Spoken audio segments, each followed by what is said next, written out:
Hi 11ஆம் வகுப்பு மாணவர்களுக்கு தமிழ்ல சீரா புராணத்துல ஒரு 6 மார்க்கு கேள்வி. மதீனா நகரம் ஒரு வளமான நகரம் என உமறு புலவர் வர்ணிக்கும் செய்திகளை தொகுத்து எழுதுக. ஸோ உமறு புலவர் மதீனா நகரை எப்படி வர்ணிக்கிறாரு? முதல்ல மதீனா நகர வீதிகள். நீங்க தலைப்பை எடுத்த உடனேயுமே நல்லா தெளிவா படிச்சுக்கிடுங்க. அது திருத்துறவங்களுக்கு ஒரு அட்ராக்ஷன் ஏற்படுத்தும். அதனால மதீனா நகர வீதிகள், கொடைநகர் மதீனா, செங்கோல் ஆட்சி நகர். தலைப்பு நல்லா பார்த்துக்கிடுங்க. முதல்ல மதீனா நகர வீதிகள். மதீனா நகரம் அதோடைய வீதி எப்படி இருந்ததுன்னா, மதீனா நகர்ல மாளிகைகளின் மேல்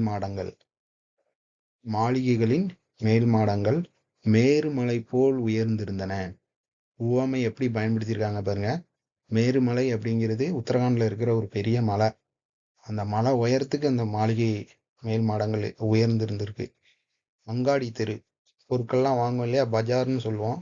அதுல பெருங்கடல் ஒளி போல் கடல் பக்கத்துல இருந்தா ஒரு சத்தம் கேட்கும் இல்லையா, அதே மாதிரி மக்கள் ஆரவாரம் செய்தனர். மக்கள் கூட்டம் அவ்வளவு இருக்கு. மக்கள் நிறைய பேரு அங்காடி தெருல பொருட்கள்லாம் வாங்குற அளவுக்கு மக்கள் கூட்டம். வீதிகள் பிரபஞ்சம் போல் பறந்து விரிந்து கிடந்தன. அப்ப வீதி பாருங்க, பிரபஞ்சம் அப்படின்னாலே ஒரு பெரிய வீதி, பெரிய வீதியா பறந்து விரிந்து கிடந்திருக்கு. இதான் நகர வீதி. நகர வீதி எப்படி இருக்குன்னு கேட்டா, மேருமலை போல், பெருங்கடல் ஒளி போல், பிரபஞ்சம் போல் அப்படிங்கிற வார்த்தைகளை ஞாபகம் வச்சுக்கிடுங்க. கொடைநகர் மதீனா. மதீனால கொடை எப்படின்னா, ஒருத்தருக்கு தானம் வழங்குற மாதிரி. வாரி வழங்கும் வள்ளல்கள் பலர் மதீனா நகர்ல இருந்திருக்காங்க. பழமையான மதீனா நகரில் இருந்தனர். அதனால அந்த வள்ளல்களால மதீனா நகர் மேலும் புகழ் பெற்றது. கண்டிப்பா வள்ளல்கள், அதாவது கொடை கொடுக்கிறவங்க, தானம் செய்யறவங்க நிறைய பேர் மதீனா நகர்ல இருந்தாங்க. தோரணங்களாலும் கொடிகளாலும் மதீனா நகரின் வீதிகள் ஒழுங்குடன் காணப்பட்டன. ரொம்ப முக்கியம்.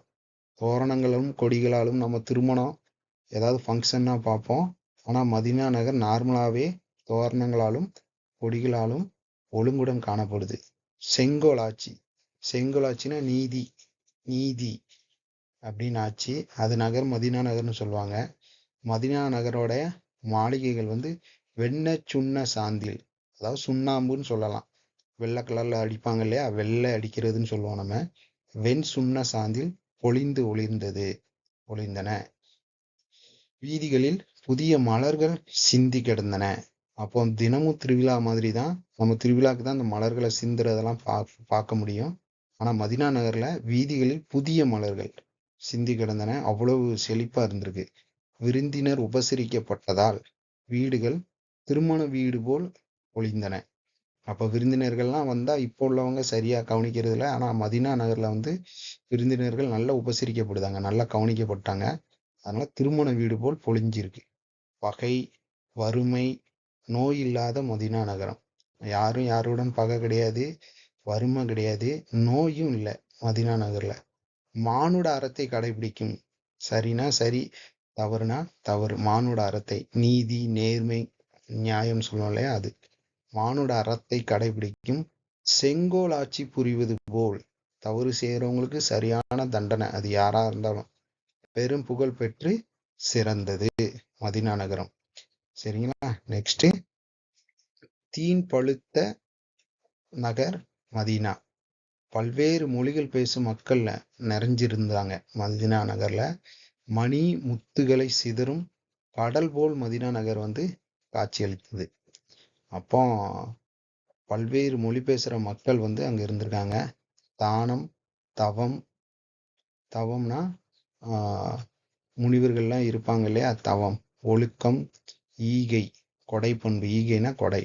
மானம், எங்கும் பூத்து வலிமை நல்கும் மதீனா நகர்ல. இது எல்லாமே அங்க மானிட பண்புகள் இவ்வளவு இருந்தது. தானம், தவம், ஒழுக்கம், ஈகை எல்லாமே. தீன் என்னும் பழம் பழுத்து செம்மை பொருந்திய நகராக திகழ்ந்தது. மதீனா நகர்ல தீன் அப்படிங்கிற பழம் பழுத்து செம்மை பொருந்தியதா இருக்கு.